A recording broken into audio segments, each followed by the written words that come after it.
Surgeons have multiple options of where they're going to do surgery. Hospitals are competing for that volume.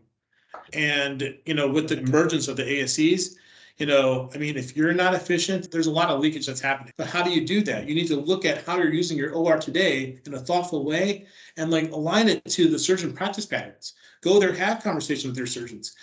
There's so many times that I've gone to a surgeon's clinic, had a conversation with their clinic manager, and they'll tell me, well, we're hiring another surgeon in September. And I go back to the hospital, like, did you know that? They're like, no. And I'm like, well, how do you anticipate that you're going to support this new surgeon they're going to bring aboard? If the surgeon has better access at the ASC, that's where the surgeon's doing the surgeries. There are certain places that I've seen where the ASC is so busy that the surgeon wants to come back to the hospital because they're so backlogged. That's because the ASC is so busy. Once they open up more rooms, what's that surgeon going to do?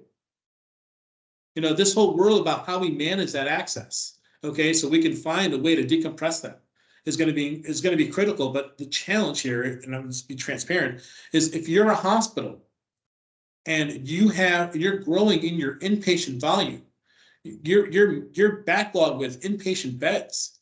You have your length of stay creeping up to 3-4 days, whatever it may be. Your capacity constraints is the resources you have to do surgical cases, okay, and your bed capacity. Let's say you're an employed physician.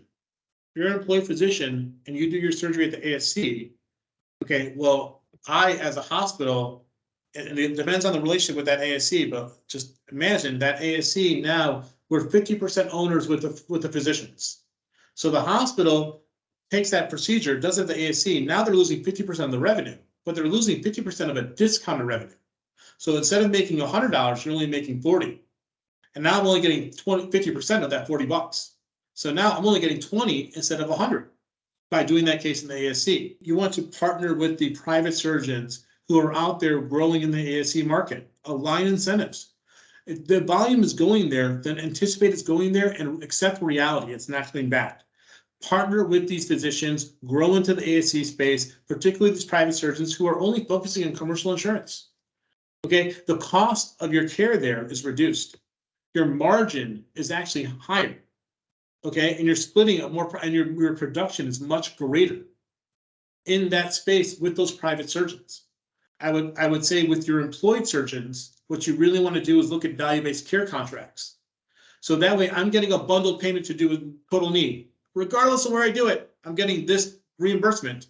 And then the surgeons can just say, this patient should be done in an ASC. This patient needs to be done in a hospital because we anticipate an inpatient stay. When you can do it internally, let's help you figure out that foundation. So that way you can go out and partner with these private surgeons in a way that's meaningful.